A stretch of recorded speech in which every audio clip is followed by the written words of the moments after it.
Bonjour, lors de notre cycle de basket-ball, nous aborderons un geste technique qui nous sera très utile pour progresser.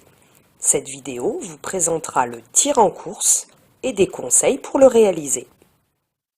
Alors, en quoi le tir en course est-il efficace et pourquoi dois-je l'utiliser davantage que le tir à l'arrêt, appelé aussi tir à l'extérieur? Le tir en course permet de se rapprocher du panier et j'ai beaucoup plus de chances de marquer si je l'utilise.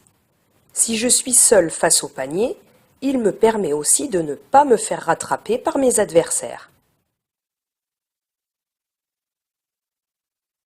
En tirant à l'extérieur, j'ai 1 à 2 chances sur 10 seulement de marquer, et il faudrait consacrer beaucoup de temps à la répétition de ces tirs pour progresser.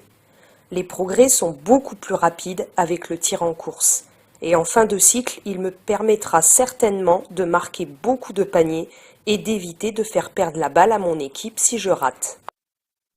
Le tir en course peut être réalisé sans dribble, lorsque par exemple je suis à quelques mètres du panier. Il me permet alors de me rapprocher du panier en avant et en hauteur. Je dois néanmoins me rappeler que le règlement ne me permet pas d'utiliser plus de 2 appuis sans dribbler. Sinon, je réalise une faute de jeu appelée marcher.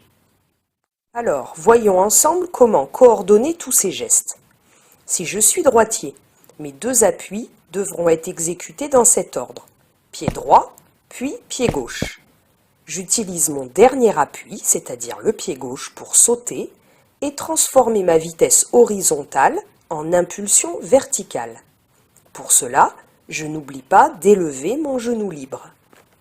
J'accompagne le ballon à 2 mains le plus longtemps possible en levant les yeux pour regarder la cible le plus tôt possible. Puis, je lâche le ballon à 1 main le plus haut possible. Si je suis gaucher, mes 2 appuis devront être exécutés dans cet ordre. Pied gauche, puis le pied droit. Dans tous les cas, je ne dois pas arriver face au panier, mais plutôt sur le côté, sur un angle de 45 degrés. Si je suis droitier, je privilégierai une arrivée à droite pour tirer avec ma main droite. Si je suis gaucher, ce sera plus facile d'arriver par la gauche pour tirer avec ma main gauche. Le tir en course peut être aussi utilisé immédiatement après une passe. Il peut aussi être utilisé après un dribble rapide en direction du panier. La difficulté est alors d'arrêter son dribble sans arrêter sa course, puis d'enchaîner les 2 appuis et enfin de sauter en prenant appel sur le dernier pied pour se rapprocher du panier. Tout d'abord, il faudra déterminer l'endroit où il faut que j'arrête mon dribble. Je ne dois pas arrêter mon dribble trop tôt pour pouvoir atteindre avec mes 2 appuis le panier au plus près.